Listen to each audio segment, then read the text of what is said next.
I'm Shafina Patel, and this is Naseem from Personal Match UK. right, exactly from Personal Match UK. I'm just going to do a little bit brief introduction about myself, and then I'll pass on to Naseem to explain more about what actually is Personal Match UK. So, I'm Shafina Patel. As I mentioned, I'm an actress, model, and health coach. I've worked with Naseem in the past on some other projects and bookings, and we've been friends for quite a number of years now. I did in 2022 work on another project with her. I think it was 21, 22. And then we just caught up on life because life happens, right? We don't get much time. And we ended up catching up on my own life, to be honest. And long story short, I ended up receiving some support sessions from Naseem, which made me basically become a client. To be honest, I had no idea what to expect from any of the sessions. I just felt very lost in my life at the time. I won't go into it today. We can spare that for another time. But basically, I got a lot of clarity. I started to see things better. And, just to make this clear, I was never told what to do. Naseem never told me what to do or anything like that. But the sessions and the support I received really helped me make a few sort of clearer decisions in my life. And I felt like I was heard and listened to, so that was good. And to be honest, yeah, found my own answers in the end, and it's been a blessing, a really big blessing, alhamdulillah, honestly. And I'll leave it there for now, and I'll go into the next bit. So Naseem, go ahead, introduce yourselves, please. Sure, my name is Naseem. I'm director and founder at Personal Match UK. I started off back in 2001 as a volunteer. So I volunteered in the community, local masjids and charities for up until 2011, where I set up professionally. And now I've been sort of matching and supporting people through relationships for the last kind of 23, 24 years now. Oh, mashallah, a long time, And long time. So I was just going to say the last time when we before we started this podcast is obviously the first time we're doing this. I'm going to go into a bit how and why this sort of started a little bit, and then if you can go on to add to that more. So as I was trying to Naseem as well and going through my support sessions, she asked me to create content, some social media and reels, and we were discussing that. Then the idea of creating podcasts came up. And to be honest, as soon as you mentioned that, I was like, this is needed. Having received about 4 months of support sessions, I believe it was that much at the time. And I just thought, there's so much out there that people do not know. There's so many men and women struggling to sort of make a partner. And I feel like this podcast will help other people become more educated and learn a lot of things. I personally learned a lot of things, and to be able to be part of it now, having experienced some sessions, and be able to educate other men and women, and for them to be aware, because to be honest, none of this gets discussed in life. We don't go to school to say, by the way, when you're going to go into this major chapter of your life, completing half your deen and all that, you need to be aware of this. And, there are certain questions to be asked. No one ever tells you this. Yeah, I don't think even our parents, unfortunately, haven't explained this to us because they had a whole different type of marriage setup, or a way to find people. And obviously now it's 2023, alhamdulillah, mashallah. And I feel like people need to know what questions to ask, what things to be aware of. And one of the biggest things, I guess, is just because two people are Muslim doesn't mean that they are suitable for each other, right? yep, yeah. Just on that point, Shafina, what you don't know, you don't know. Um, and you're making your decision based on what you do know.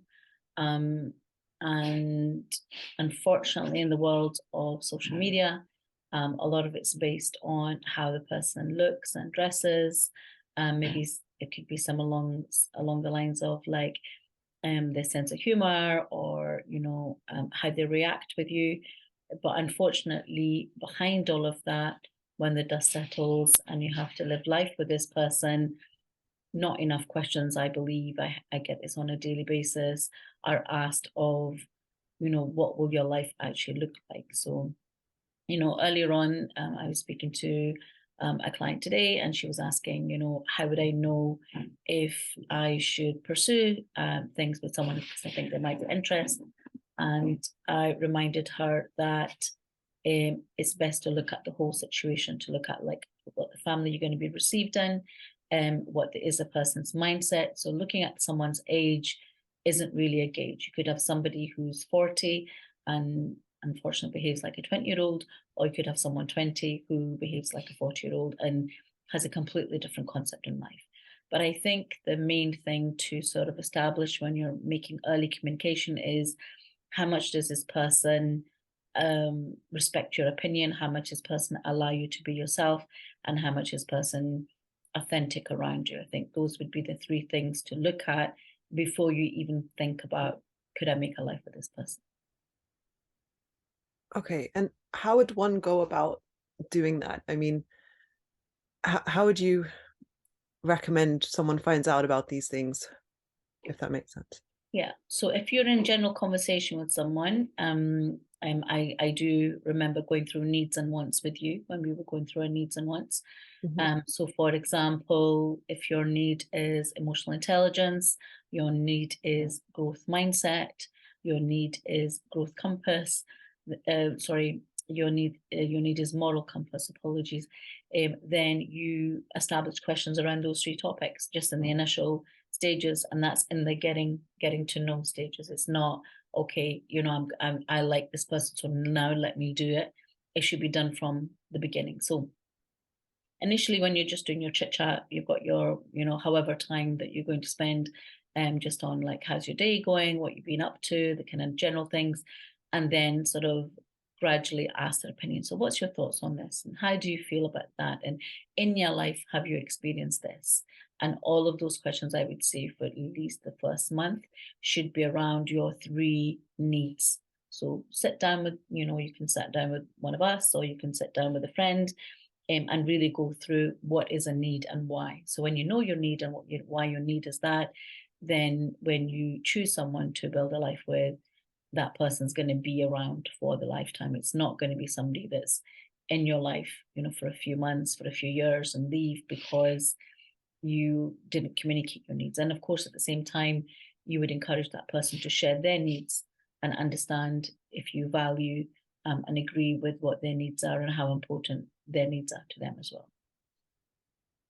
Right. No, that makes a lot of sense. I feel often it's so easy to get caught up in what people are saying, and really not, and easily it's so easy not to dig deep, to say that the fact for the first month that you are, it's suggested for the first month, get to know the main needs and wants of that person, vice versa.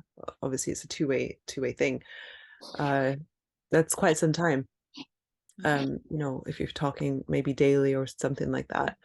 I was just Sorry, I was just going to say, and you might fall into the sort of section of that person may want to let you hear what they think you want to hear, because in the initial stages they don't know you well enough, you don't know them well enough. As you get to know someone, you think, oh, wait a minute, you said that, but I don't think you think that. And that's where what someone says or when someone does needs to be connected. Yeah, I totally hear you on that. I feel that perhaps this can be a common. I think everyone may put their best foot forward. I think we kind of naturally do that as well. I don't know if you feel if that's the same way. Is it a habit, or do people have that intention to mislead you from the beginning? I don't think it's misled. I think that if you like someone, it's a natural part of you that you want to stick around in the conversation, and you try and think about things that, if I say this, is there a chance of this person staying around, getting to know me, etc. And then it could be an imbalance. One person likes the person more than the other, and therefore they might be more. I don't think it's disingenuous. I think the person is speaking with gravitas, but also speaking to impress, I think, as well. Because yes, if you're impressed, like you've heard of the great first impression. So if you're the great first impression person, then that person think, well, first impression is a lasting impression. But unfortunately, in the matching world, that's not the case. You could have a really bad first impression with someone, but then as you get to know them, you see their loyalty, you see their dignity, you see their gravitas, you see their want to be a provider, protector, and all of these things might not be initially visible to you. Whereas somebody may come across as somebody who has all of these things, and then as things unfold, you see, they're not actually there, they're saying that as well. So it is about matching what people say to what people do, and trying to figure that out as early as you can. That's the trick, right? To figure it out as early as you can. Would you ever advise on maybe noting things down of what people said? Only because people may have experiences where certain things have been said, and then later on they're like, I didn't say that. Yeah. Not even that. I think for yourself, I think having a little journal of who you spoke to, especially if you're interested in that person, what you liked about that person, what was nice, give you time to reflect on it. If you spoke to them again, what would you ask, etc., etc., and try and build a genuine connection.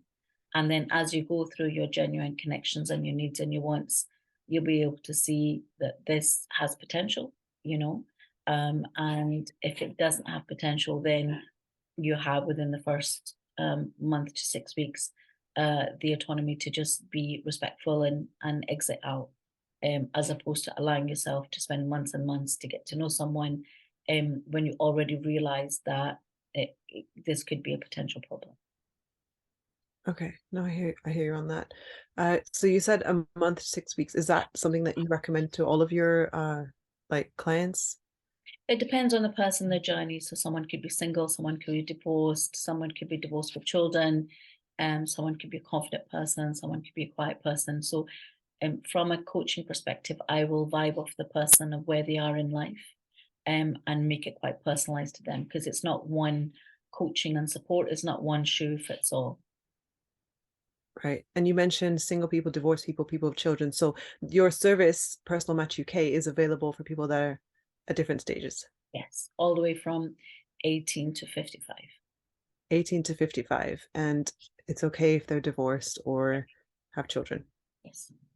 Okay. Well, that's good to know, because people don't know. Sometimes, some of these, I don't know. I've never been on the sites, but sometimes it's just singles only completely. There's no other, I'm assuming, I don't know, actually, to be honest, it's not my specialty, but it's good to know that there are options available and people are open-minded to accept Yeah. people. I think single Sometimes people will get matched easily because obviously they have nothing to sort of disclose. But someone who's been in a relationship before, or someone who's been in a relationship and that relationship broke and they have children from that, then for the prospective person, it could be complicated. But how to look at it is, you might meet a single person who's got a more complicated situation than a divorced person with children who's got a less complicated situation. So it's about looking at the situation and the person and their habits. So recently we did a match for a divorced person and a divorced person with children, and their connection is unbelievable. They're doing really, really well, and she sees it as, that children are children, and as long as she can build a connection with those children, and she can give a benefit to the children, not as their mother, but just as an adult in their life, she feels honored to be able to do that. And it is about the mindset and the vision of the person that she's with, what kind of life she's going to have with him, and how it looks like as a whole. So I think in today's world, people are looking at it a lot deeply, especially when I do my sessions. I find people open up a lot more and think, oh, I didn't look at it from that perspective. Now that you mentioned that, I think I should consider and look at these things as well. So again, as you said, there's no education on this. You leave school, you've got your O grades, your hires, what A levels, whatever, and you go into uni, and at no point in life do you have a section where your relationships are spoken about, the importance of relationships are spoken about, how to select someone in your life is spoken about. So I think it's really important to be in a situation where you're in a neutral conversation. And as you said yourself, we're not here to tell you what to do. We're just able to suggest some things, or offer some advice on some things that we can see might help you. But the final decision is the person whose life it is. 100%. I feel you on that. And I respect the fact that, one of the things I just realized is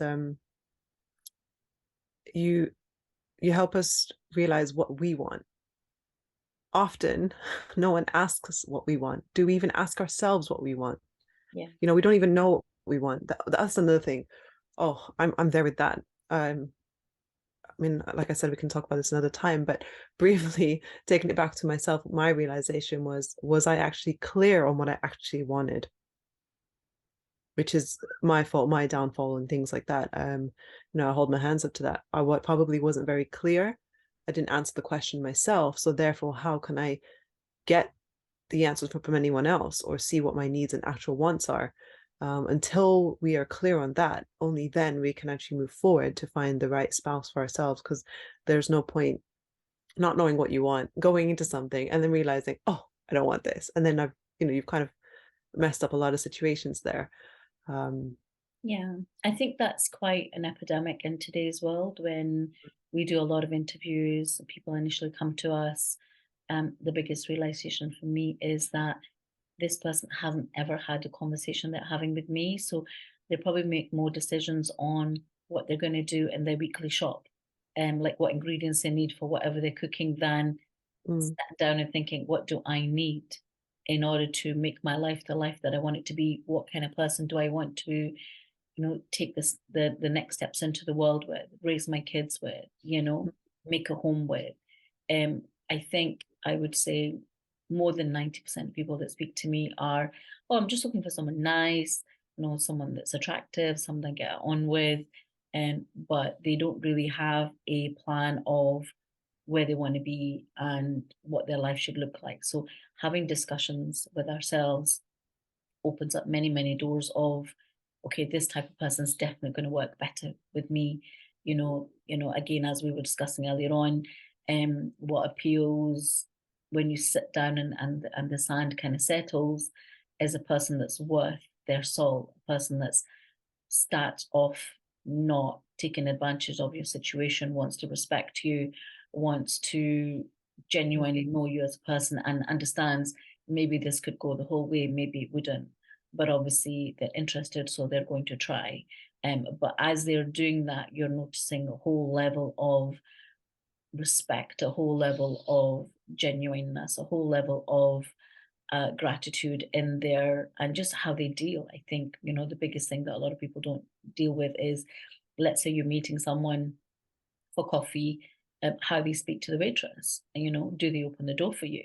One of my couples just had a match the other day there. She said, when she had her initial Zoom calls, she thought, yeah, it went okay, nothing to write home about. But when she met him the whole evening, he was topping up her coffee, making sure there was more drinks, more cakes, more sandwiches on the table the whole time, making sure that the door was closed, she wasn't getting cold, like the whole level of comfort, the whole being attentive and paying attention. And she never had that before. And she goes, this was a very different meeting. And I'm coming away thinking, I'm in unfamiliar territory. Like, I don't know how to deal with this because it's never happened to me before. Pleasantly surprised, but very different. So, yeah. No, that's really good. It's very important to sort of have these realizations and what to look out for. Often we can get blinded. Sometimes I did see a quote on Instagram actually, and it said, if you meet someone for the first time and you feel that they are the one and, that's it, the response was, your standards aren't high enough. And that hit home for me, to be honest, as well. And I just thought, I meant to see this. And from what you're saying, of course, you can't make a decision on the initial meetup, and you need to really dig deep, get to know. Just because we want someone nice and that's like looks like this or whatever, I think everybody wants that. Everybody wants someone that's nice, they can get along with, but that isn't deep enough to actually get to the key points. I mean, thanks to you, I have actually figured out what my main 3 core values are. We won't go into that here.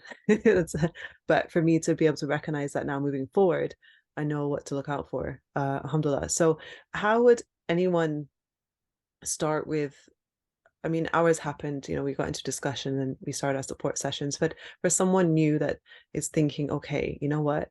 I'm in my life and I haven't found the person, or, um, I've gone through all this stuff in life and I don't know what if they're looking to find another spouse or finally find the one for themselves that they want to have a partner with for the rest of their life, how would they start with you? Like, what's the process? Okay, so we would go through an initial conversation and just try and figure out where that person is in their life, where they are, what they need.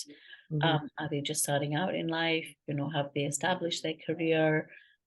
Where they are, where they want children, where they are with what's important to them in life, like what direction life they want to go. Then we help them how to find that. So, and sometimes dealing with things in a different way and not realizing that you're not asking. So, for example, let me ask you. So, if I say to you when you meet someone, Shafina, how important is a spark? So, if I ask that question to you, how would you answer? How important is the spark? Yeah. Well, oh, you put me on the spot there. I wasn't expecting that one. I think for me, I have my other key values that are more important. Um, so I need to know the person. I can't just feel it now. Like that's not going to work for me. I've got to know deeper, to be honest, on my key values. You know what they are. Alhamdulillah, I taught you well. Thank you. Oh, that was a test. I You passed. answered correctly. I was wondering, I said, let me see how did this girl do? Did we get there? So yeah, when you hear the word sparks were flying or I felt a spark, just as quickly as that spark lights up, remember we spoke about it in sessions, it's like a match. That's how quickly it's going to blow out. So if you see a spark, that spark isn't only going to last for a few seconds, not a lifetime. So, as you said, you've got your three principles, your values, your three needs, not your wants. Your wants are sprinkles on the top. Mm-hmm. And you will then intelligently weave your needs into questions before you even semi decide on getting to know anyone. So, well done. I like that answer. Thank you. I did not expect that. This was not rehearsed. But alhamdulillah, this is the thing. Like, had I not had those sessions from you, I probably still wouldn't have learned. Unfortunately, I've made some funny choices in my life. And yeah, it's lack of understanding, lack of getting to know myself. And it happens to a lot of us. I'm not ashamed to, I guess, speak about it. And this is another reason why, like, I really wanted to do this podcast with you. Not ever having done a podcast before, I just thought this needs to be done. There are women out there that are struggling, they're crying or whatever it is, they're lost. I had people messaging me, Shaf, if you know anyone, let me know. And no one knows how to find that person. You think, we're in 23 now and there's so many avenues out there. Someone should find someone easily. Surely we have, the internet, it's easier. But actually, the world has changed so much. And even if things being easier, people don't even know who they are. They don't know what the actual needs are.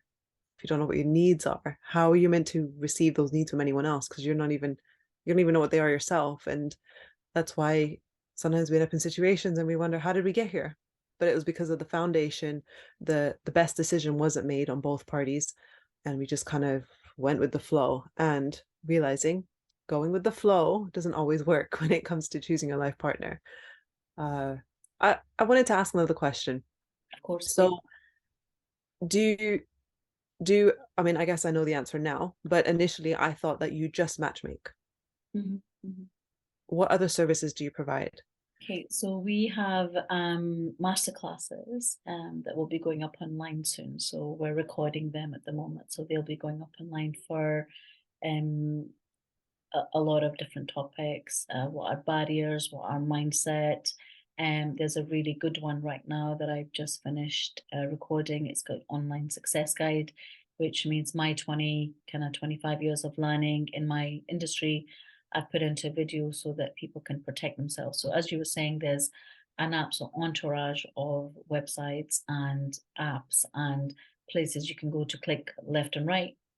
However, is that profile genuine? Is that person genuine? And is that person telling you the truth? You've no idea. So doing my online success guide will let you see actually, from the 100% of people that are on there, 80% of people on there are wasting your time. 20% of people on there are possibly genuine. So to identify the genuine person, we've created the online success guide. So that's one of the things we can discuss as well. And it's going really well. A lot of people have used it, and we've got some really good feedback on it as well. Mashallah, that's nice. There was something else. I look forward to seeing those, the other course as well that you're recording. There's something else as well that I realize that you do. You do support sessions for people that are married as well. Yes. Yeah. Yeah. Yeah. So basically, we talk about conflict resolution. We talk about the sandwich effect. We talk about building a relationship that you can be honest and upfront and know that your person's gonna take your review and opinion into account on a real basis. How do you do that? How do you establish that? So yeah, so we do help. We have done divorce therapy in the past. We still continue to do so. We do relationship coaching for people who are single, looking to settle down, divorced who are looking to settle down. So any kind of marital pre-post relationship, we pretty much have experience in all of that. Okay, awesome. And do you, I just wanted to get clear on this because I didn't get so clear. Do you support people that are in a marriage? In a marriage, yes. Yes. And looking for marriage as well. And looking for marriage. And do you support both parties in the marriage, or is it just one? I'll probably pick one so the person that reaches out to me, because it just makes more sense to help that person, because at the end of the day I don't want to get caught in the middle. So I'm going to speak to either one of the spouses. They can decide. It's usually the one that reaches out, and then I can say to them, is this happening? Are you measuring this? Is this happening? And then they can decide for themselves, actually, I can make these changes and make my marriage stronger. Or it looks like I've made all these changes and things are getting worse. So they have to, I can never, as a Muslim, even suggest anybody leaves their spouse or their companion. But if they recognize themselves that they're in a situation, they're spiraling down the way, and plus maybe they've prayed istikhara and decide, and from the istikhara they're getting a feeling that they should step away, then I'll support them with whichever way that they want to go. But I'll maybe help them see their situation, but I won't make their decision for them. Yeah, definitely. Speaking of istikhara, would you recommend this to people going into anything in the first place? Yeah, I think istikhara has a lot of places. You can do like a mini istikhara, just if you met someone, ask Allah subhanahu wa ta'ala, is it worth you getting to know that person? So like istikhara is for all occasions. But the kind of main strong one is the one from Bukhari Hadith, which states that you should do the istikhara for 7 nights or 7 days. So after Zohar, Asr, whatever prayer, you then pray the 2 rakat istikhara. I believe I've sent them to you as well. You've got the duas and stuff in English and Arabic. And then basically the end of your 7 days, either your heart will feel content and you'll want to stay and make it work, or your heart will think, no, like I've tried everything and this is the end of the road. So the istikhara, Allah Ta'ala will show you that, yeah, you've put in enough effort and maybe this is not going to get any better. And I have spoken to lots of cases where people have stayed 15, 20 years in relationships, especially when I do my coaching, and said to me, I really do wish that I'd left a few years into the marriage when I saw that it wasn't happening, but instead I decided to stay. And now, I've sort of lived alone all of my life as opposed to being married in a relationship. I've been married but living by myself, or I've been married but living in a very difficult situation. Whereas Allah subhanahu wa ta'ala have somebody far better for you around the corner if you're not.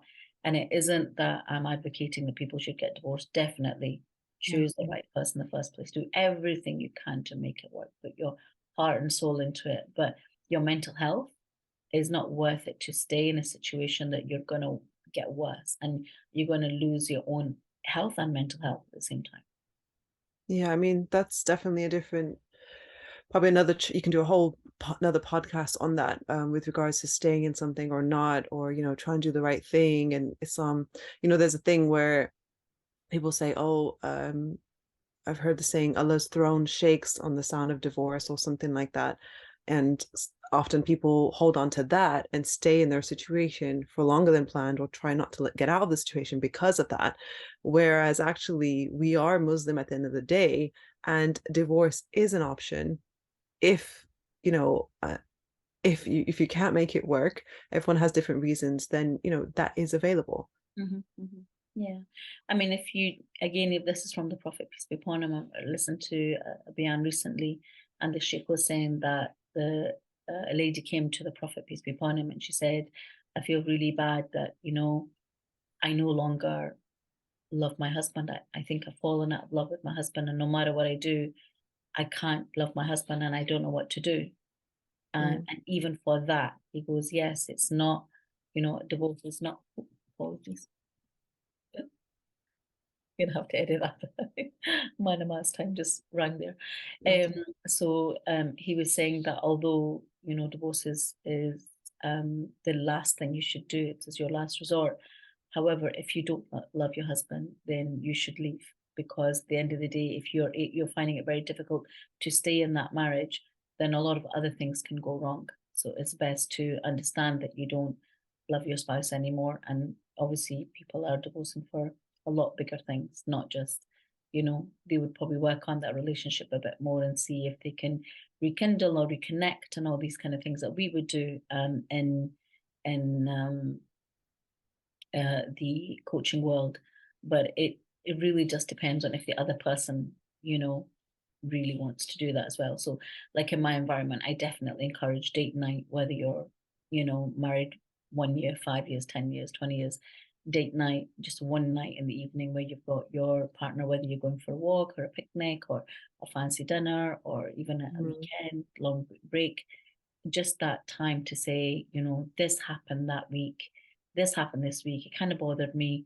It'd be really great if you don't do that again, and just knock out little problems in the beginning while they're niggly, and not allow them to become marital. So if you don't have date night with your partner, you just get on with your jobs and his jobs and kids and school runs and running the house and paying the bills. And then one day you wake up and think, I can't do this anymore. Like I can't, and you haven't dealt with anything, you just let it build up and let it build up. So having date night means it's a safe space to kind of say what you feel. And the other person, and you keep that relationship strong, the connection strong, because both of you look forward to that just personal time between you as a couple, regardless of how many years you're married. I think it's a very important one. No, definitely. I hear you on that. It's deep often, because I feel people don't hear you. When sometimes you hear people saying, my husband doesn't listen to me, my wife doesn't listen to me. And so what happened along the way? You guys stopped hearing each other out because life takes over, things get busy. But that date night is important, definitely. I mean, who else are you going to date? Just because you're married doesn't mean, oh, we just let ourselves go now. We found that person. No, that's where you put even more effort. Make yourself, take extra showers, do your hair and makeup, whatever, look good, smell good, make the effort even more so because you have that spouse to impress every day. It's work every day, isn't it? Like keeping a marriage and relationship going. So I'm aware that you mentioned that namaz time is coming up. So this has been good. This has been good. I hope the listeners, inshallah, will have many more that will hear a lot more, and we will specify certain topics each time we do a podcast. Obviously, this was more of an introduction, getting to know more about Personal Match UK. We've obviously got Instagram as well. Yep. Yeah. And hopefully this will go into the podcast and YouTube and wherever else as Personal Match UK. Yep. Have you got anything else to say, Naseem? I just want to say thank you so much for everyone listening out there. It was a really great experience today, and it feels good to be able to share what I've learned over the years, to be, if anything today has really helped you think, oh, maybe I should do that, then, that's a reward for me and Shafina for being here to share that with you guys. We do hope to do this on a regular basis. So I think we said every Tuesday we should be releasing a new podcast. And it'd be really great if you want to maybe send us some suggestions on topics that you would like us to talk about as well. I think that would be a really great thing. And if you want to learn more about what I do, you can visit my website at www.personalmatchuk.co.uk. Feel free to drop a message or give us a call anytime. It'd be nice to hear from you. Awesome. Thank you so much, Jazakallah, everybody. And I guess we'll leave it here and hopefully see you on the next one. Assalamu alaikum. Take care. Assalamu alaikum. Thank you so much for taking the time out to listen to this podcast. If you found this beneficial, give this video a like and hit the subscribe button to be notified for the next episode.